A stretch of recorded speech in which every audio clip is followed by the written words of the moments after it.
So I asked myself, what does it mean to be a man? And how do I actually teach someone else about manhood? Hi, my name's Robin. I'm from VisibleDad. Yep, I'm in the season where my oldest of my boys is ready to become a man.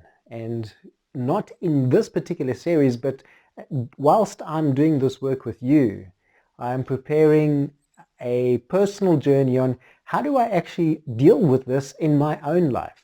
So as the Visible Failed Dad, I'm on a mission to learn how to nurture, to intentionally father my children, to nurture a relationship with them, and to cultivate our connection even when I'm not physically present, when I'm not physically there.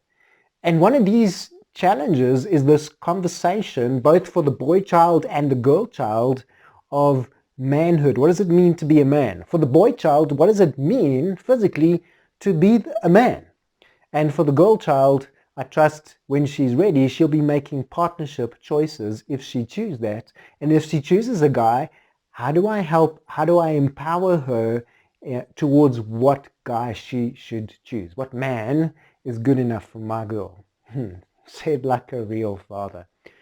And as I take the first steps in this journey, I'm aware of a sense of responsibility. Like, these are my kids. No one else is responsible for how they show up in the world.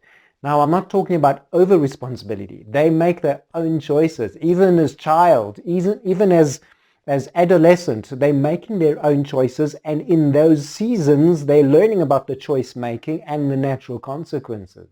But as they become adult, as they become man and woman, they make their own choices. I can't make those choices, those beliefs, those value choices for them. I do, however, influence them. Mother and father, together or separated, however it works, or brother or uncle or aunt, or however your family structure works, we speak into the lives of our children, and what we say and how we show up, how we act, and the energy we give, the love that we give to our kids, shape how they think and feel and do life. And I have this burning sense of responsibility. It's, number one, it's my responsibility. That's my son and his brother. Those are my boys. No one else is going to teach them what it is to be a father. And if I choose not to, it's not that I'm not choosing them how to be a father. I'm choosing how not to show them, how not to be a man, how not to be what manhood doesn't look like. Like that saying out there that goes something along the lines of, a no answer is an answer. And if I choose not to be there, not to say something, not to show, not to demonstrate, not to teach, I'm still saying something. So I have a sense of responsibility. That sense of responsibility turns into excitement and venture on one side, and a cautiousness, a fear, like a holy fear, like a awe, like, wow, okay, I can't mess, I don't want to mess this up. If I mess this up, what does it mean about me?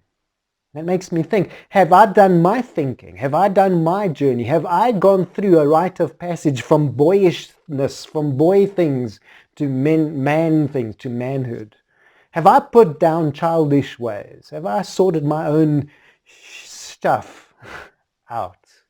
How am I thinking and feeling? How have I learned to process what I experience and make sense of my own choices, my own beliefs, my values, my philosophies?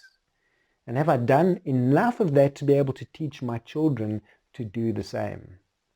And there's a fear if I haven't. Like, what am I going to create? On both sides, what am I going to create? What kind of man will my boy child be? What will he be to his friends, and one day to his lover, and to his children, and to his family? And then I'll be lying to you if I don't have that voice in the back of my mind. Maybe you do too. Maybe yours is louder, which says, what does that say about me? If I can't teach my boy what it means to be a man, and I don't just mean pull up your pants and, manhood stuff, male genitalia, male body, male looking. I'm not just talking about that. I'm talking in the broader sense. What does it mean to be a man? And if I don't know that, if I don't have internal understanding, a self, a real-time understanding for myself. How can I share something meaningful and helpful to my child? And then what does that mean about me? If I'm not there, then there's a fear of, oh, I haven't got there yet. I've got work to do. Or perhaps some of you, it's not just that you've got work to do, it's that that work hasn't been done and you find yourself feeling small, insignificant, or of less value. At the same time, there's an adventure. Dude, this is exciting. It's like, okay, so I get to figure this stuff out. I get to think about, to pull it, not overthink, not overload, overwork, but pull it out and say, okay, what does it mean?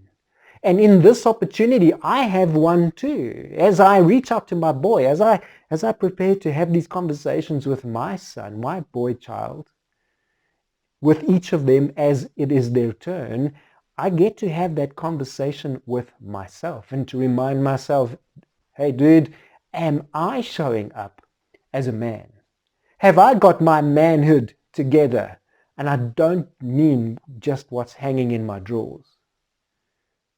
Have I figured this stuff out for myself? Am I showing up for myself, for my partners, for my loves, for my children, for my family, for my extended family and friends, in the work that I do, in my contribution to this world, to this universe? Am I showing up? And the more that I do this work, the more that I will. And the more that I do this work, the more I can reach out to my boy child. And that's what I want for you. I don't have the answers. I don't have all the answers. I've got a whole lot of questions. I've got 2 pages of questions of what does this mean? What does it like? What should it look like? And then how do I deal with the sense of adventure? It's good. And the neurology of adventure is so similar to the neurology of fear and anxiety, but I get to choose. I get to leverage both of them and apply them. Apply to self. Apply my mind to what does this mean? What can it mean? What should it mean for me? And what can it mean for my boy child? And concurrently, at the same time, what can it mean for my daughter? So what does it mean to be a man? And how do we teach this stuff? At the end of this project, I want to share with you some characteristics, some qualities. I'm doing the work of what I believe a man looks like. What are the qualities? What are my top 4, 5, 6 qualities? And what are the characteristics of each of those qualities? And how would you measure? Is there a benchmark? What does it mean? If I say a man, for example, is integrous, has integrity, what does that mean? What does that look like? What does it feel like when I'm showing up in integrity? How will my boy know that, that's what it looks like, it sounds like, it tastes like, it feels like? And at the end of the process, my boy child will have an opportunity to choose for himself, to say, yes, Dad, I'll take those on, those characteristics, those qualities of what you believe it means to be a man, and I'll say yes to those. I'm going to take them on like a jacket that fits snugly and be proud to wear them. Or accept what I say, for what it's worth, and then choose his own set of characters, set of qualities, of principles and philosophies of what does it mean if I say I am now a man. And one day, when he's ready, he will pass it on, as I hope to pass this on to you.